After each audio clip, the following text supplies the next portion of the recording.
When you keep pet reptiles, sometimes you get bit, but there are 5 pet reptiles I certainly wouldn't want to take a shot from. So let's talk about them. My name's Adam, this is Diamond, you're watching Wickens Wicked Reptiles. Stick around.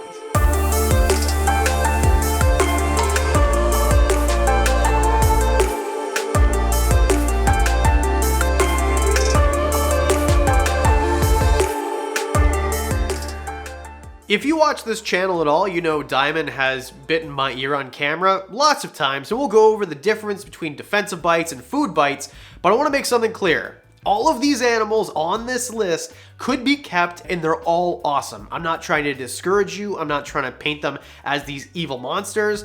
The reason these animals you wouldn't want to get bit by is because something in nature tells them you have to have a pretty substantial bite or you might be food or not be able to eat food. So let's just start off with number 5, emerald tree boas. And by far the best pet option on this list.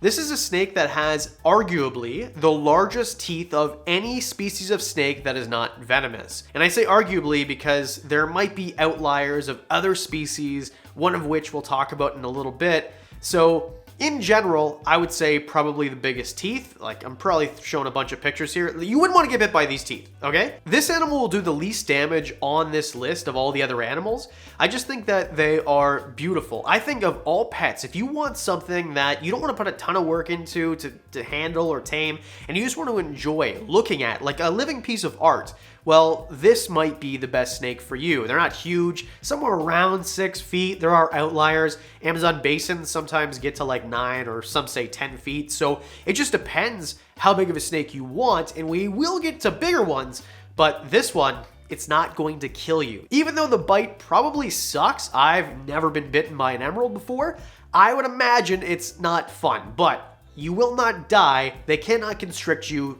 most of the time, unless there was the craziest circumstance on earth, but you don't really have to be too afraid of a 6-foot snake. Oh, and by the way, I caught flack for this last time I talked about tree boas.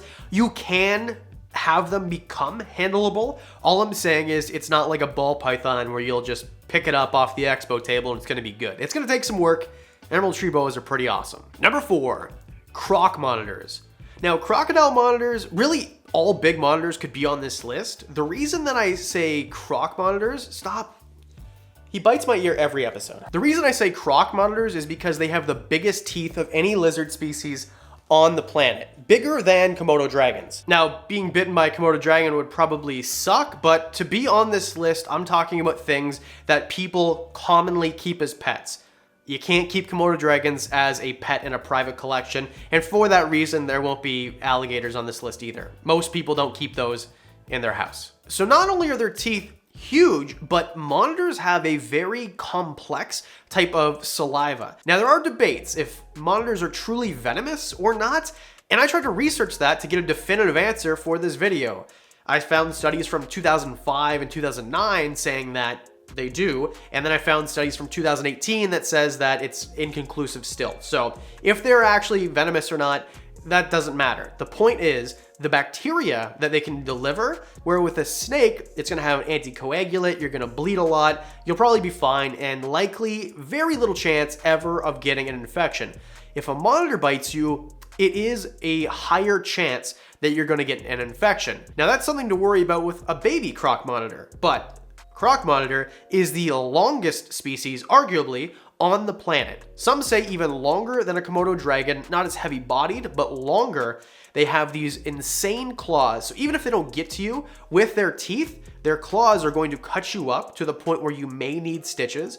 And if they do get you with the teeth, well, look at them. This is gonna be a not fun time. Let's just say that. You're gonna probably go to a hospital for sure if a large individual gets a hold of you. So good pets for the average keeper? Probably not. If you're a truly dedicated keeper, I think that monitor species, large monitor species, and not just croc monitors, but say Asian water monitors or black throat monitors, Argus monitors, anything that is like kind of bigger than an Ackie or Savannah, let's say, they can be a challenge and they can definitely hurt you if you bite. But they're not demons. They're just doing it to either defend themselves or they think that you're food. These can be absolutely amazing animals. It just takes way more effort than like a bearded dragon who gave me a little nip and then is sleeping now. Number 3, Reticulated pythons. Now, I personally think that reticulated pythons have some of the most beautiful, just natural looking skin, scalation, and pattern on their bodies of any snake.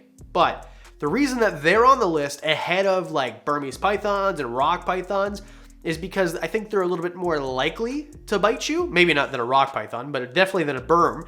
And they have kind of these teeth that are large. I don't know if they're definitively larger than a burm, but anyway, we're not doing a comparison here. Reticulated pythons can get huge. We're talking about 15, 18, 20, 23 feet, huge. They've got massive teeth, and although, again, they're not trying to hurt you, they could hurt you with a defensive strike, and it'd be worse likely with a food bite. And the thing is too, not just how sharp, how razor sharp their teeth are and how many of them there are. If they get a hold of you and you pull away, they might just rip, like just tear your skin basically, because their teeth are so big and they are so strong. Reticulated pythons are insanely strong. It's like against your instinct to like go with the bite, but if you pull away and they have their teeth into you, they're recurved, right? Snake teeth are recurved, so it's like a fishing hook. It's not gonna come out of you. I mean, you're gonna rip your skin. They're too strong for you to pull them with you. They're gonna pull you. So if you take a pop, you're definitely gonna bleed, even if it's from a smaller, even like a 6-foot animal, which might only be a year or less old, right? But if a big animal gets a hold of you, it might be pretty brutal, right? And again, these animals are not trying to hurt you. It is possible, very unlikely, that they'll think you're food. That would just be because like there's rats in the room, or they smell rats, or they have crazy food drives. Retics do, which is why I personally have a burm, not a retic. And of the two on the list, although, I mean, I don't think a monitor could really, like one individual monitor, maybe it could kill you. Like, it would be some crazy circumstance if that was the case. A reticulated python definitely could. Again, these animals don't want to kill you or harm you. I want to drive that home. Reptiles are amazing, but if you keep a retic, it is a real thing that you have to think about, is your own safety, because if they got a hold of you, even if they weren't trying to, they're trying to hold on to you and they're slipping off. They're so strong, it just takes a few seconds to cut off. Blood, yeah, and it's just, that's a wrap. That's the last time you're ever going to be making a snake video. Number 2, snapping turtles. Now, a snapping turtle, a common snapping turtle, let's say, something I'd find around here. I do know people personally who keep these as pets, and I think it's cool to observe them. They're not really something you interact with, but you won't really handle a red ear slider or a Mississippi map turtle anyway. So what is the difference? Really, there's no harm there. A common snapping turtle, if it bites you, it's going to be a bad day. I don't know if a common snapping turtle could bite your finger off, but an alligator snapping turtle definitely could. And people do keep these as pets too. They're huge, they're giant. It's very uncommon to see them in private collections, but not unheard of. And if you did get bit by one because it was being defensive or thought you were food, it's possible that it could break bones or take off your finger. Not saying this will happen every time, but I don't really want to test it to find out. And I'm talking about full-grown individuals here. There are lots of videos on the internet of alligator snapping turtles biting broomsticks in half. I personally don't really like seeing that video and thinking that could be my finger. So for that reason, I don't stick my hands near alligator snapping turtles' mouths, and neither should you.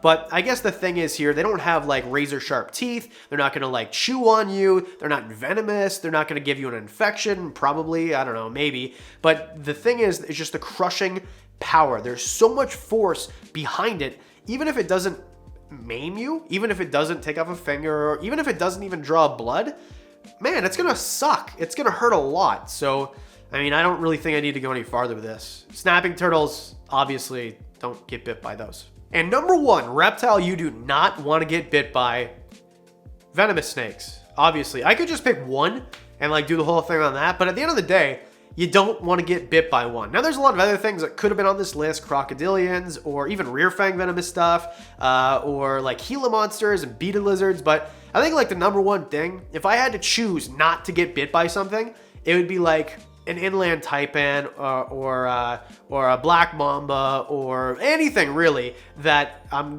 might die from, especially in private collections. I've talked about venomous stuff before. It's unlikely you're going to find anti-venom very quickly no matter where you are, especially if you're in a place that is rural or a place that doesn't have venomous snakes. Where I live, there's one species of venomous snake in my entire province, and there's none in this region. So there's no real reason. Like if I got bit by something in my private collection, even if it was a rattlesnake, which is what we have here, and they could use the anti-venom that they had, well, or that we would have here in this province, my local hospital wouldn't have it because, like, no one's getting bit by rattlesnakes on a hike here. That doesn't happen. And if you're not lucky enough to have a socialized healthcare system like us in Canada, where even if I could get the anti-venom, I wouldn't have to sell my house and my firstborn child to afford it. If you live in the US and you get bit by a venomous snake and your healthcare insurance doesn't cover it, or you don't have any, I would run across the border, because you are going to lose everything you own to afford that. It is going to be hundreds of thousands. It'll be six figures to get yourself looked after. So don't get bit by venomous stuff. So there you go. Top 5 reptiles I don't want to get bitten by, and you probably don't either. What would you exclude or add to this list? What do you think? I know there's a lot that I missed or could have put on there. I want to say thanks to the Patreon supporters. You got to see this video early. I have actually quite a few reptiles in my personal collection that I don't talk about on this channel. So for as little as $1 a month, you can see extra stuff. You can see discounts on the merch, stuff that I have in my collection, and videos early, things like that. What a terrible promo. Like, stuttered through the whole thing, Adam. Great job. And because we do videos twice a week, that means after you hit like and subscribe, I'll see you on Thursday.